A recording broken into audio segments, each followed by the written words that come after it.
Dr. Oz says eating spicy food can help get your metabolism working, jacked up a little bit. Simple tips, but there are lots of other ones like that we can, hopefully, I don't know, give ourselves a little boost. Do they really work, though, Jen?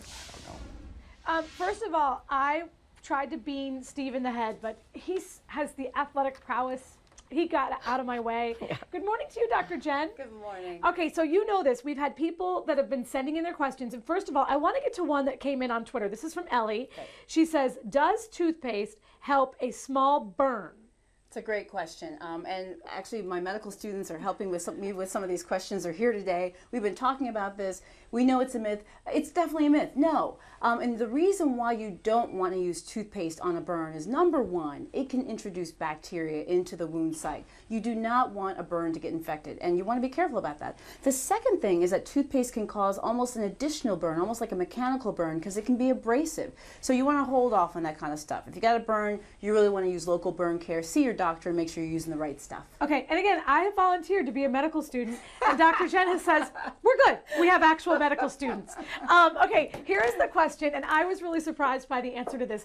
Drinking cold water, can drinking cold water burn more calories than drinking warm water? So believe it or not, the answer is yes. What? Yeah, your body has to work a little bit extra. The metabolic rate, etc., has to be a little higher just to warm up that water when it gets into your system. Now let me put this into context. Because you know where I'm going. I know exactly, and I know where everyone else in the world is going. Get me an ice cube.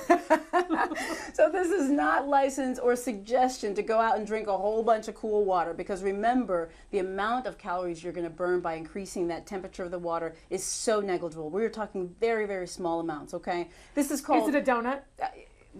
Donut. No. Is it worth a donut? No, it's not worth... Oh my gosh, not even. We're talking just a few calories. No. So the best thing is proper diet and exercise, my dear. You're not going to lose your calories by drinking cold water. This is why I love you. It's also why I hate you. Okay, because we all want the magic pill. We talk about this all the time. Will you give it to me first if you get one? We can talk about that. Okay. Hey, we can have that conversation. Here's another question. Eat at night. Yes. There's a guy in my live truck right now, and he says he quit eating at night, and he has lost so much weight, and he says that's the only thing he did different. But can eating at night get you fat?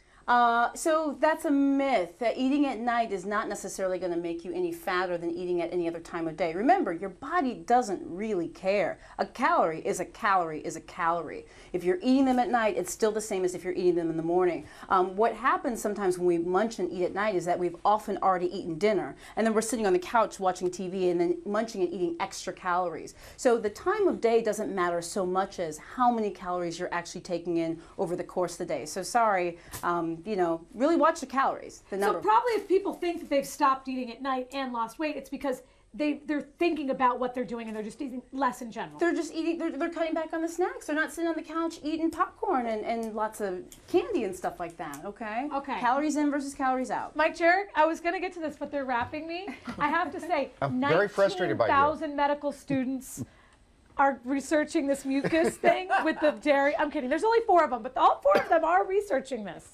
Thank you. We're going to get to it next hour. Okay. We'll get to it next hour. I think you should avoid milk if you're flummy. I'm phlegmy right now. Well, you should.